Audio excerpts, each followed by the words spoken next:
Cool. Look, we're in the same space. Yes, we're in the same space, and we're gonna do Daf Yomi. We've missed a lot of things, but that's okay. Oh no, what did we miss? The Gemara explains what is the reasoning of the rabbis, since the verse states, and an ox or a donkey fell therein. This is when they fall into the pit. This is whether it's covered pit or not thing covered. You shared with me on Instagram. Yes. It is inferred that it is specifically an ox. And an ox or a donkey fall, but not a person, for whose death the owner of the pit. Moreover, one is liable for a donkey, but not vessels. And by contrast, Rabbi Yehuda expounds the word or in the expression an ox or a donkey to include vessels. The Gemara asks, then how do the rabbis explain the word or? So only Rabbi Yehuda is saying it includes vessels. The rabbis are not. Yes. Or they're going to try to back it up. The word or is necessary to separate the cases of the ox and the donkey. This indicates that if either falls in individually, the owner of the pit is liable. And how does Rabbi Yehuda derive the halakha to separate the cases in the verse? He derives it from the use of the singular form of the verb and an oxen or donkey fall, venafal, indicating that he is liable even if one animal falls. And the rabbis maintain that the term and fall can also indicate many animals, as the use of the singular form of the verb does not prove that the subject is necessarily singular. Yeah, what? It's a totally singular verb. That would be like the difference of like he is going and you are. Like, why do they think that's allowed? Well, because I don't think, because I think that I'm not a Hebrew grammaticist, grammar person. But I do think that one of the ways that we do non-binary Torah is instead of making it be like we put things in like the infinitive in order to make it work. So when we call it like a non-binary person to the Torah, we use the infinitive. So venafal might work that way too. Okay, it's just like I'm like, what? But yeah, the use of the singular form does not prove it's a singular subject. It's just right. Like that's so weird. The Gemara now challenges both opinions. Say that the term and fall is a generalization, whereas the phrase an ox or a donkey is a detail. Okay, I can see that. According to the principles of halakhic exegesis, when the Torah presents a generalization and a detail, the generalization includes only what is contained in the detail. That is a specific. Therefore, rule. An ox and a donkey are indeed included, but anything else is not. Okay, that makes sense. Okay, the sages said in response to the following verse, the owner of the pit shall pay, means that it then generalized again. The verses are structured according to the principle of halakhic exegesis of a generalization and a detail and a generalization. According to this principle, you may deduce that the verses are referring only to items that are similar to the detail. In this case, just as explicit detail is referring to animals, so too all items included in the generalization must be animals. So not vessels. The Gemara now challenges this answer. Yay. If so, just as the explicit detail, i.e. the ox and donkey, is referring to items whose carcass renders a person ritually impure by contact or by carrying, so too all items, i.e. animals, whose carcass renders a person ritually impure through contact or by carrying should be included in the halachot of damage classified as pit. Very interesting. Wow. Okay, nice generalization. But birds, whose carcasses do not render a person impure through contact or by carrying, would not be included. That's good to know. Yes. The Gemara answers, if so, let the merciful one write only one detail from which the exclusion of birds could be derived. The Gemara asks, which detail should the Torah write? If it writes only an ox, I would say that an item that is sacrificed on the altar, such as an ox, indeed renders the owner of the pit liable, whereas an item that is not sacrificed on the altar does not render him liable. And if the merciful one writes only a donkey, I would say the animals whose firstborn is sanctified, such as a donkey, as described in the Torah, do indeed render their owners liable, but animals whose firstborn is not sanctified do not render them liable. Therefore, the Torah states both an ox and a donkey. Okay. Yeah. The original difficulty therefore resurfaces. Why is the verse not expounded as a generalization, a detail, and a generalization, thereby excluding birds? Rather, the previous method of deriving liability for a pit must be rejected. Oh, no. And instead, it should be derived as follows. The verse states, and the carcass shall be for him, from which it may be inferred that anything subject to death is included. Oh, anything subject. That means birds and plants. Anything that could die. That would include humans too, though. Yeah. The Gemara asks, if this is the basis for liability of pit, then both according to the rabbis who exclude the vessels from liability based on another verse, and according to Rabbi Yehuda, who has amplified the halakha to include vessels, one could ask, are vessels subject to death? This is a great question. Clearly, vessels cannot be subject to death. Why then is a separate source necessary to derive their halachic status? The sages said in reply, vessels may also be considered subject to death in the sense that their shattering is tantamount to their death. That's so cute. This is a win for the vessels. Because like there were times like when as a kid I'd like beat up my pillow because I was mad. I would then feel sad for my pillow. I felt sad for my own pillow. We're the same person. That's why we apologize to objects when we bump into them. I know. This is why. Yeah. The Gemara continues to challenge this explanation, but according to Rav, who says with regard to pit, for which the Torah deems a person liable, it is only for damage caused by its lethal fumes. What? The pit has lethal fumes? I guess. Then they dug really deep, I guess. But not for damage caused by the impact of the fall. The following question may be raised both according to the rabbis and according to Rabbi Yehuda. Are vessels capable of being broken by the lethal fumes? Yeah, that's such a question. That a verse, this is like all the way down into a mine or something, such that a verse is necessary to exclude them? The sages said in reply, there is such a case concerning new vessels, which crack from the fumes. Whoa. Well, what? Where are you digging? First of all, last time I fell into a pit, which is probably more recently than it should have been, I did not die from the fumes. Yeah. I did twist my ankle from the impact, of though. Dirt, maybe? I don't know. The Gemara asks further, but isn't this verse, and the carcass shall be for him, necessary for that which Rava ruled, as Rava says, with regard to a disqualified consecrated ox that fell into a pit, the owner of the pit is exempt, as it is stated, and the carcass shall be for him. It is referring to a person to whom the carcass belongs, thereby excluding this person to whom the carcass does not belong. Once a halacha has already been derived from this verse, it cannot be used as the basis for deriving a second halacha. Wait, who is this second person? With regard to the owner of the pit is exempt. It's referring to a person to whom that's the owner, thereby excluding this person. Excluding them from what? From the carcass? Yes. But it's their ox. Hold on, the carcass shall be for him necessary. Or is it's the owner of the pit? Oh, okay. Okay. So the owner of the pit cannot now own the ox, I guess. Even what if it was your own animal though? Well, I guess you're not getting any compensation. You're not getting any compensation because it's your fault. Land. Yeah.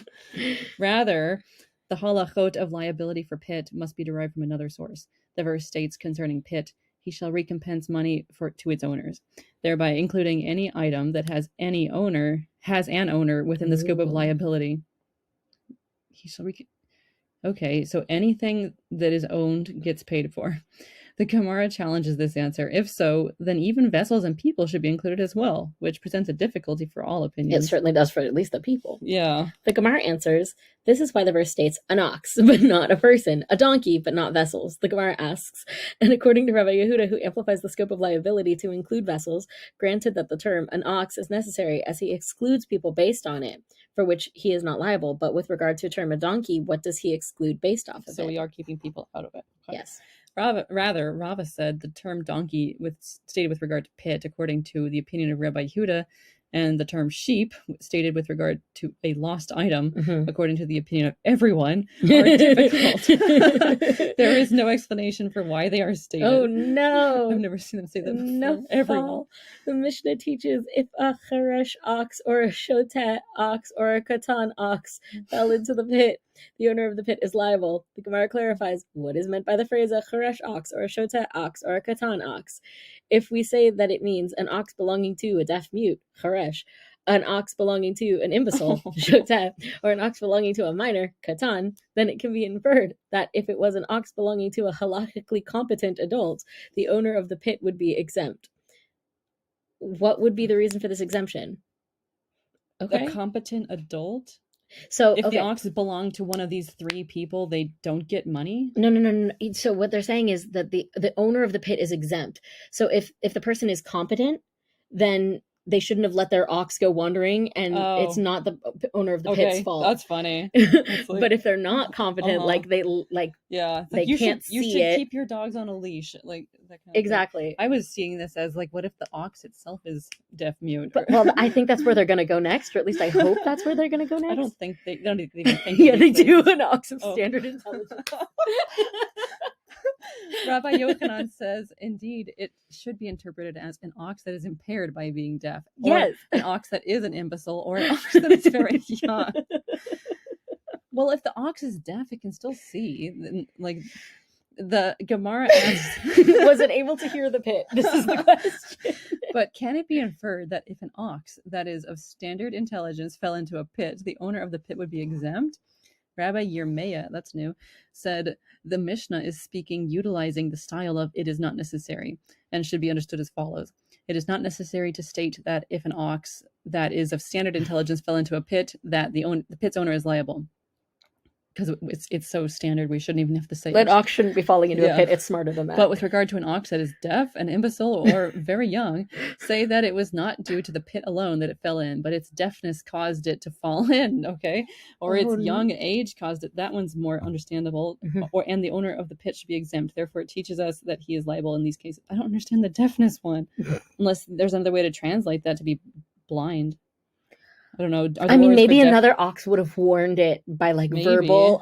Or it could hear a difference in the walking. I don't know. As you get closer to the pit. Rav Acha said to Ravina, but isn't it taught in a Baraita, if a living being that is mentally competent fell into a pit, the owner is exempt? What? Is it not referring to an ox that is mentally competent? Ravina said to him, no, it is referring to a person. Rav Acha challenges this response. If that is so, you should then infer that it is only for the injuries of a person who is mentally competent that he is exempt. But if one is not mentally competent, is the halacha that he would be liable? But the term an ox is written in the Torah as causing liability and not a person. Yeah, so we're still not talking about people. At least they're, I don't know, it's like a win sort of for the disabled because they're thinking of them and special cases are being made and stuff. Sometimes. Rava responded to Rav Acha, rather, what does the term mentally competent mean? It is referring to a species that is mentally competent and thereby includes all humans in the exemption from liability. Rav Acha said to him, but isn't it taught in a Baraita if an ox that was mentally competent fell inside it, he is exempt? Rather, Rava said that Rabbi Yirmeiah's explanation should be rejected, and the Mishnah is referring specifically to an ox that is deaf, ox that is an imbecile, an ox that is very young, for which he is liable. But for an ox that is of standard intelligence, he is exempt. What is the reason? The reason is that the ox should have looked carefully while walking. Oh, you stupid ox. It did not. It is responsible for its own injury. The Gemara notes that idea is also taught in a Baraita with regard to an ox that is deaf, an imbecile, or very young, blind, or that is walking at night and unable to see, and it fell into a pit. The pit's owner is liable. But if the ox is of standard intelligence or is walking during the day, the pit's owner is exempt, since normal behavior for oxen is that ordinarily they watch where they're going and avoid pits.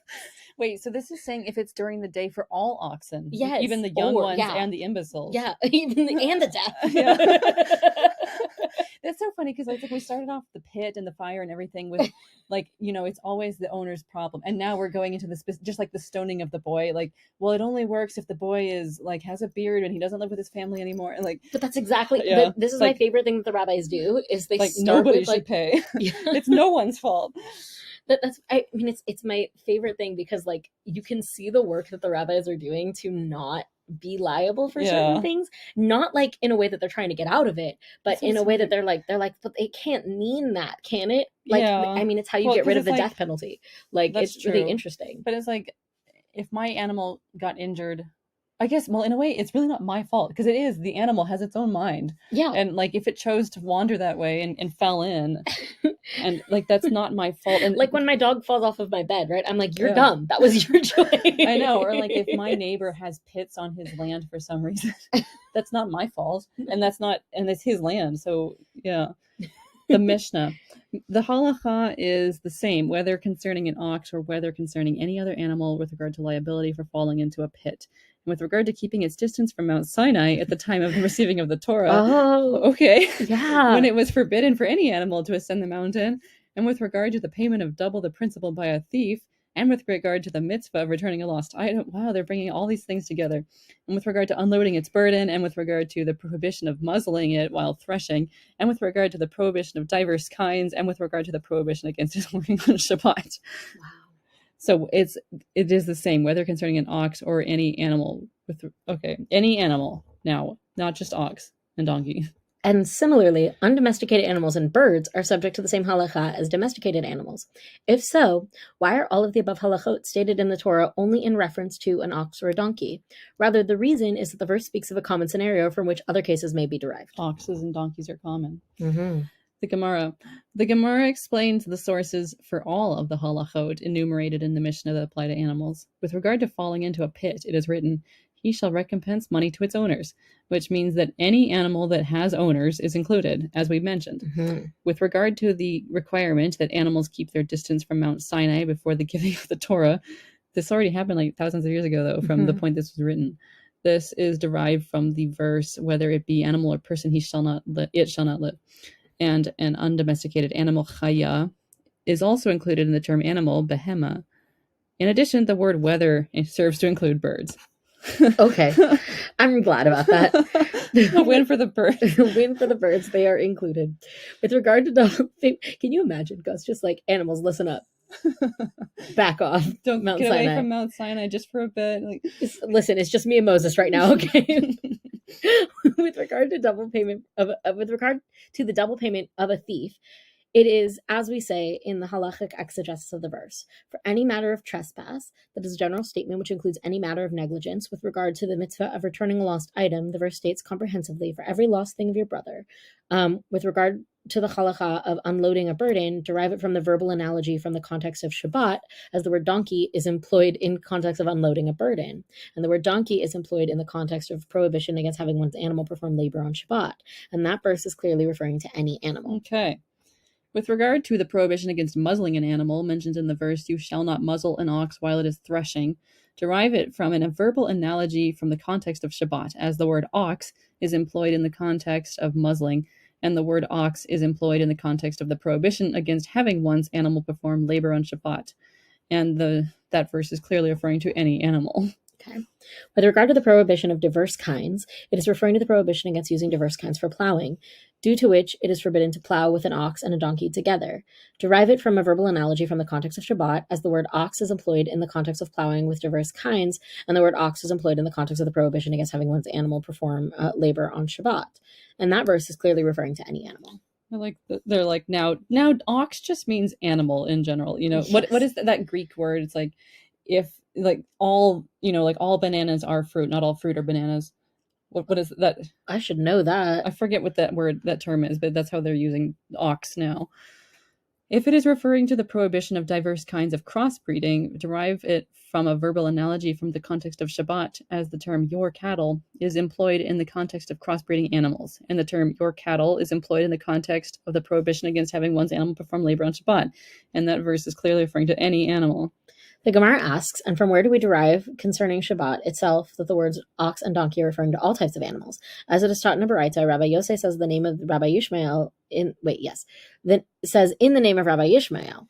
In the first version of the Ten Commandments, it is stated, your manservant, your maidservant, nor your cattle. Whereas in the second version of the Ten Commandments, it is stated, nor your ox, nor your donkey, nor any of your cattle.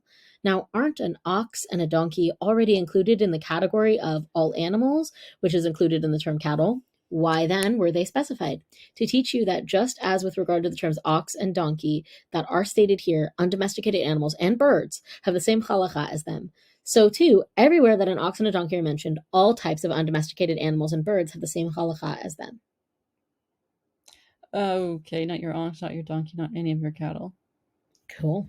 Okay, so it's just like saying, like, not me, not my sister, not anyone in my family. Yes. The Gemara asks, but why not say that the verses be expounded as follows? The term cattle, used in the first version of the Ten Commandments, is a generalization, and the phrase your ox and your donkey, used in the latter version of the Ten Commandments, is a detail.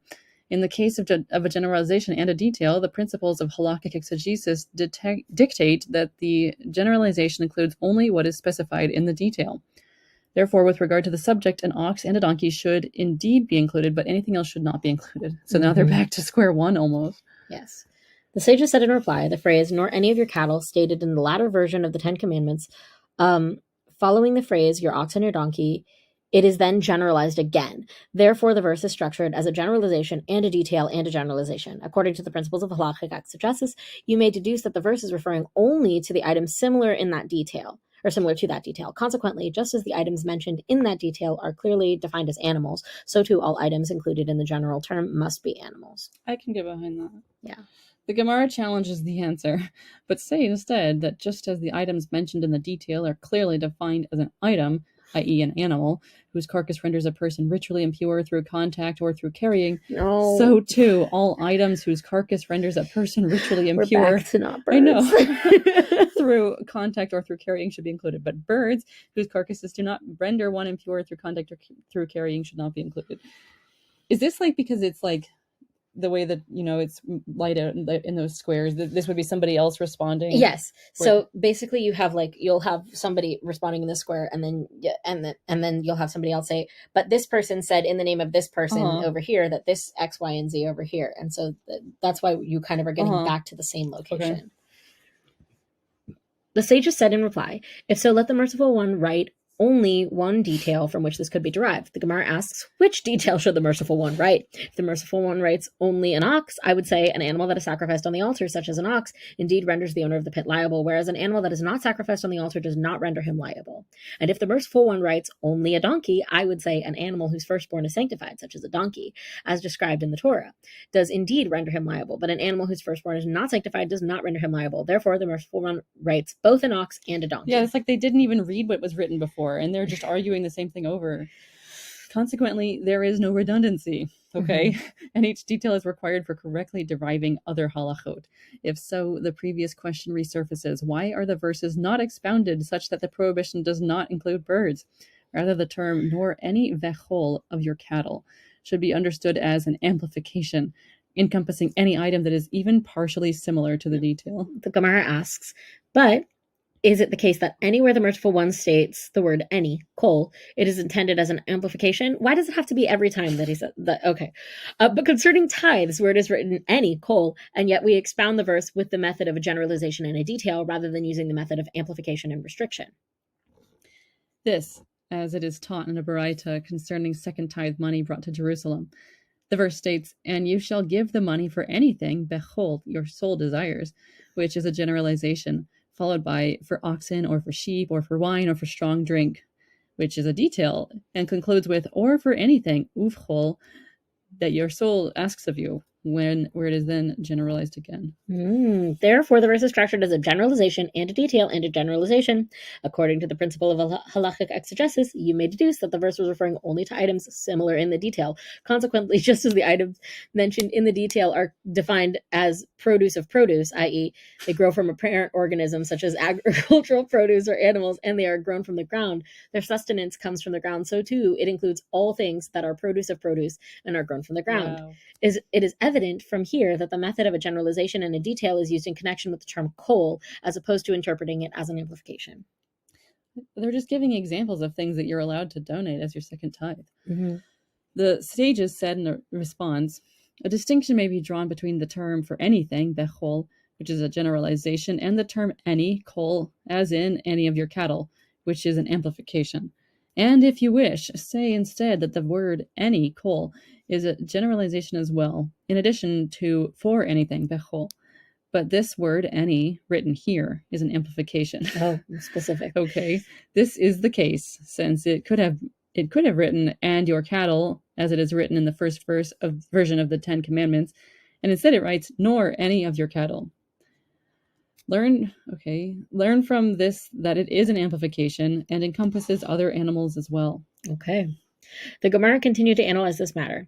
Now that you have said the term any, kol, is an amplification, why do I need the words your cattle stated in the first verse of the Ten Commandments and the terms an ox or a donkey stated in the latter version of the Ten Commandments? The phrase, and any of your cattle, already includes any animal. That's true. It does. The sages said in response, each of these terms is required.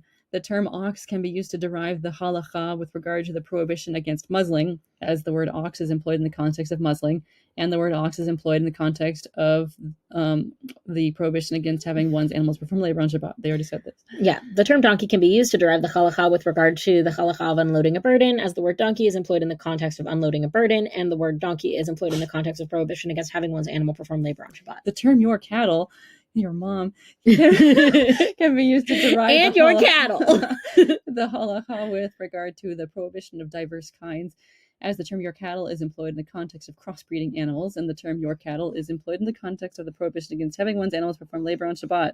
The Gemara asks, if so, that this redundancy is the source for extending the prohibition of diverse kinds, then it should be prohibited even for a person to plow together with an ox or another animal. For a person, why then did we learn in a Mishnah it is permitted for a person to plow and pull with any of them, indicating that the prohibition relates only to animals? Oh. Exactly. For a person to plow together with an ox or another animal. Now Me you're and not my allowed ox to. just plowing. It's well, like that's what they're place, saying. They're okay, saying in one place you can, in one place you can't. Yeah. Rav Papa said the sages of Pahunya know the reason for this matter. And who are these sages? Rav Acha bar Yaakov, who resided in Pahunya. The reason is that the verse states, "You shall not perform any labor, neither you, nor your son, your daughter, your slave, your maidservant, your ox, your donkey, any of your animals, or the stranger residing within your city gates, that your manservant and your maidservant may rest as well as you." As if to say, I have equated people with animals, only concerning resting on Shabbat, but not with regard to another matter. Okay. So, okay. You can plow with your ox, just not on Shabbat. Well, neither of you can plow on Shabbat. Having discussed some differences between two versions of the Ten Commandments, the Gemara now discusses a related matter. Rabbi Chanina ben Agil asked Rabbi Chia bar Ava, for what reason is the word good not stated in the first version of the Ten Commandments, whereas in the latter version of the Ten Commandments, we will find out next time. Something about good. I don't know. Okay, thank you for studying with us. Yay. Bye.